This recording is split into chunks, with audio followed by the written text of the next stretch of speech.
All right, everybody, welcome back. Ready for another deep dive? Let's do it. Today, we're looking at something that affects every single one of us every day. Oh, sounds serious. It is, but it's also super fascinating. We're talking about communication, but not just like how to have a good I conversation. was gonna say, I thought I was pretty good at that Oh, already. you are, don't worry. Yeah.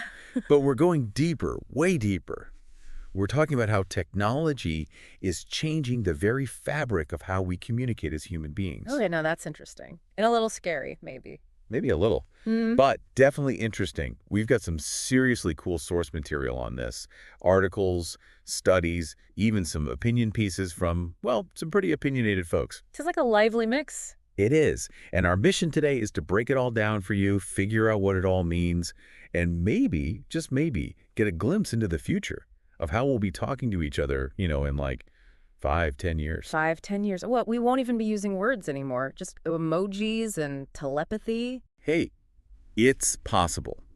But seriously, one of the things that really jumped out from the research is how tech is impacting language itself, like literally changing how we speak and write. Yeah, that makes sense. I mean, think about emojis. They're basically their own language now. Right. I mean, you can have a whole conversation with just emojis.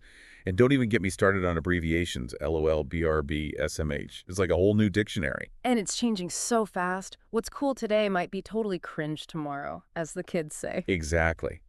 Our sources really emphasize that language is always evolving, but tech is like throwing gasoline on the fire. It's making things change faster and in ways we've never seen before. It's kind of like before the printing press, language evolved slowly, right? Through word of mouth, mostly.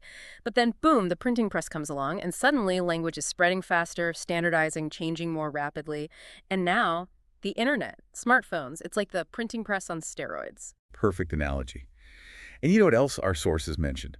Social media. They called it like a linguistic playground where new words and phrases are born every day. Oh, yeah, social media is wild, isn't it? Like hashtags, for example.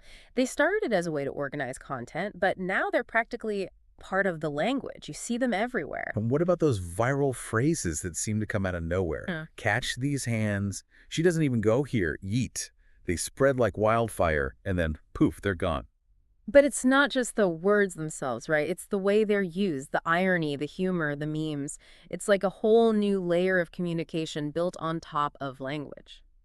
Okay, so we've talked about how technology is changing language, but what about the tools themselves? Yeah. This is where it gets really futuristic. I'm talking about AI, of course. Chatbots, virtual assistants, instant translation. This stuff is already here, but it's about to get crazy. Oh, absolutely. I mean, think about the possibilities for language learning. Imagine being able to have a real-time conversation with someone from another country, with your words instantly translated into their language and vice versa. No more language barriers, no more awkward misunderstandings. That sounds amazing. But is there a downside? Could we become too reliant on AI to do the work for us? Could it make us lazy about actually learning languages? That's the big question, isn't it? It's like, sure, GPS is super convenient, but if you rely on it too much, you might forget how to read a map or even just, get a sense of direction.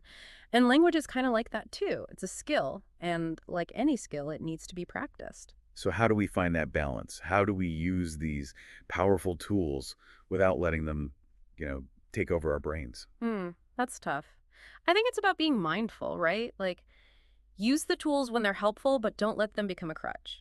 And also, remember the value of human connection. Sometimes the best conversations happen face to face without any technology in the way. I completely agree. And speaking of face-to-face, or maybe face-to-virtual face, let's talk about something that could really change how we interact. VR and AR. Ooh, virtual reality and augmented reality. Now that's some next level stuff. Our sources were pretty excited about the potential of these technologies to transform communication. Yeah, they were talking about things like virtual meetings, where people from all over the world can feel like they're in the same room, even if they're thousands of miles apart. Or imagine learning a language by actually being immersed in a virtual environment that simulates the culture and the sounds and the sights of that language. That would be incredible. It's like instead of just learning vocabulary and grammar from a textbook, you're actually experiencing the language firsthand. You're talking to virtual people, you're navigating virtual streets, you're basically living the language. It's like the ultimate language immersion program. Yeah. But let's bring it back down to earth for a minute. VR and AR are still pretty futuristic, but there's something that's already changing how we communicate right now. Voice technology. Oh, yeah. Good old Alexa and Siri. I mean, we're talking to our devices more and more these days. By not just talking, but giving commands, asking questions, even having full-on conversations. And you know, it's interesting. The way we talk to these devices is different from how we talk to each other. It's more direct, more concise. We're basically training ourselves to use language in a very specific way. So the question is, how is this affecting our communication in general? Are we becoming more efficient, more robotic, maybe a little bit of both? Good question. I think it's too early to say for sure, but it's definitely something to think about. I mean, language is constantly evolving, right? And technology is playing a huge role in that evolution. Absolutely. And while we're on the topic of how technology is impacting language, let's not forget about writing. I mean, Yeah. think about it. Mhm. We've got voice-to-text, predictive text, grammar checkers, spell checkers. Is technology helping us become better writers? Or are we becoming too reliant on these tools and letting our own skills atrophy? Ooh, good point. Like, it's great that I don't have to remember how to spell bureaucracy anymore. My phone does it for me. But at the same time, am I losing something by not having to think about it myself? It's a real dilemma, isn't it? On the one hand, these tools can make us more efficient, more productive, but on the other hand, they could be making us lazy, less careful, less precise with our language. Exactly. And it's not just about grammar and spelling, it's about the way we express ourselves. Are we becoming too formulaic, too predictable in our writing because we're relying so heavily on these tools to do the thinking for us? And that brings us to the big question, the one we really want you, our amazing listeners, to ponder. Yeah.